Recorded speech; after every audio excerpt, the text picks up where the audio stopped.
Praise the lord. ప్రభువైన యేసుక్రీస్తు నామములో మీ అందరికీ శుభములు. ఈరోజు వాక్య జ్ఞానము దావీదుకు రాసిన 9వ సంకీర్తన 1-2 వచనాలు. నా పూర్ణ హృదయముతో నేను యెహోవాను స్తుతించెదను. యెహోవా, నీ అద్భుత కార్యములన్నిటినీ నేను వివరించెదను. మహోన్నతుడా, నేను నిన్ను గూర్చి సంతోషించి హర్షించుచున్నాను. నీ నామమును కీర్తించెదను. ఆమేన్.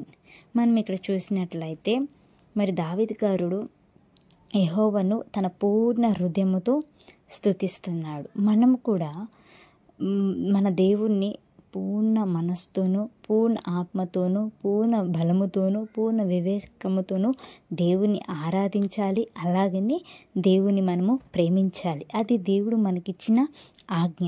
అలాగే దావీదు గారుడు అన్నాడు, నీ అద్భుత కార్యములన్నిటిని నేను వివరించేదను. మనము కూడా మన పిల్లలకి, అలాగే మన తోబుట్టోళ్ళకి, అలాగే మన పక్కన్న వారికి, ఇరుగు పొరుగు వారికి, మనకి పరిచయమైన ప్రతి వారికి మనం ఏం చేయాలండి? క్రీస్తుని మనం ఎలా ప్రకటించాలి అంటే సాక్ష్యపూర్వకముగా మనము తెలియచేయాలి. దేవుడు మన జీవితంలో చేస్తున్న అద్భుత కార్యాలను, ఆశ్చర్య కార్యాలను మనం వివరించాలి. ఎలా? సాక్ష్యపూర్వకముగా వివరించాలి.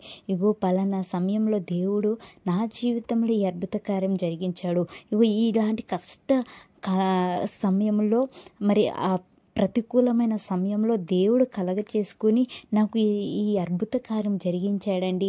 దేవుడు నాకు ఈ కార్యాలు నా జీవితంలో జరిగించాడండి. ఎవ్వరు నాకు సహాయం చేయకపోయినా దేవుడు నాకు సహాయం చేశాడండి అని ఎప్పుడైతే నువ్వు సాక్షి రూపముగా దేవుడు నీ జీవితంలో చేసిన కార్యాలను ఇతరులకు చెప్పుతావో అవి ఒకానొక రోజు ప్రభావితం చేస్తాయి. హల్లెలూయా. నీ సాక్ష్యంలో చెప్పబడిన మాటలు ఎదుటివారి అలాంటి పరిస్థితిలో ఉన్నప్పుడు ఆ మాటలు దేవుడు గుర్తు చేస్తే వారు కూడా దేవుని సహాయం కోరుకున్నప్పుడు దేవుడు కూడా వారి జీవితంలో కార్యాలు జరిగిస్తాడు. అట్టి రీతిగా మనము కూడా మన దేవుడు మనకు చేసిన అద్భుత కార్యాలను వివరించాలి. హల్లెలూయా. అలాగే నేను నిన్ను గూర్చి సంతోషిస్తున్నాను, హర్షిస్తున్నాను, ఆనందిస్తున్నాను, నవ్వుతున్నాను, నేను నిన్ను చూసి హ్యాపీగా ఉన్నాను అని దావీదు గారుడు అన్నాడు. నిజమే. మనం ఈ రోజుల్లో చూస్తే మనము లోకంలో ఆనందం కోసం పరుగులెడతాము, లేకపోతే ఎవటో వారిని సంతోషపరచాలని, వారిని ఆనందపరచాలని, వారి ఆనందంలో మనము కూడా పాలుభాగస్తులు అవి ఆ ఆనందాన్ని తృప్తిపడాలని చూస్తాం. కానీ దావీదు గారుడు అన్నాడు, దేవా, నేను లోకంలో ఆనందపడాలని అనుకోవట్లేదు. ఇగో మనుషులను సంతోషపెట్టి నేను సంతోషపడాలనుకోవట్లేదు. ఇదిగో నేను నిన్ను బట్టి నేను ఆనందిస్తున్నాను, నిన్ను బట్టి నేను సంతోషిస్తున్నాను అని అంటున్నారు. నిజమే. మనకి సంపూర్ణమైన సంతోషము, ఆనందకరమైన సంతోషం ఎక్కడ ఉంటుందంటే అది దేవుని యొద్దనే మనకు ఉంటుంది. దేవుని అందే మనం పరిపూర్ణంగా సంతోషించగలము. తృప్తిగా మనము దేవుని అందే మనము ఆనందించగలము.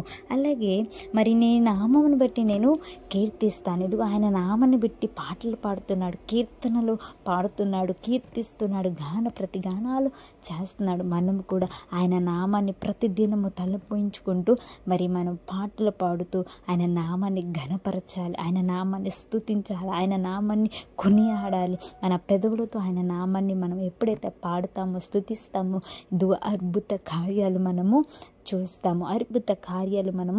చూస్తాము. హల్లెలూయా. ఈరోజు నువ్వు ఎట్టి పరిస్థితిలో ఉన్నా సరే నువ్వు దేవుణ్ణి నీ పూర్ణ హృదయముతో, నీ పూర్ణ ఆత్మతో దేవుని ఆరాధించు, స్తుతించు, ప్రేమించు. దేవుడు నీ జీవితంలో అద్భుత కార్యాలు చేయడానికి సిద్ధంగా ఉన్నాడు. ఇదిగో ఆ అద్భుత కార్యాలు ఇతరులకు ప్రచురము చేయి. ఇగో నీ మాటల ద్వారా ఇతరులు కూడా దేవుణ్ణి తెలుసుకోబోతున్నారు. హల్లెలూయా.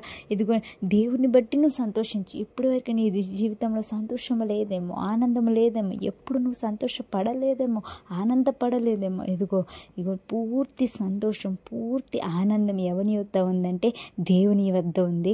ఆయన నామాన్ని కొనియాడుతూ దేవుని యందు నువ్వు సంతోషించు, ఆనందించు. నీ జీవితంలో అద్భుత కార్యంలో, ఆశ్చర్య కార్యంలో దేవుడు జరిగిస్తానికి సిద్ధంగా ఉన్నాడు. ఆమేన్. హల్లెలూయా.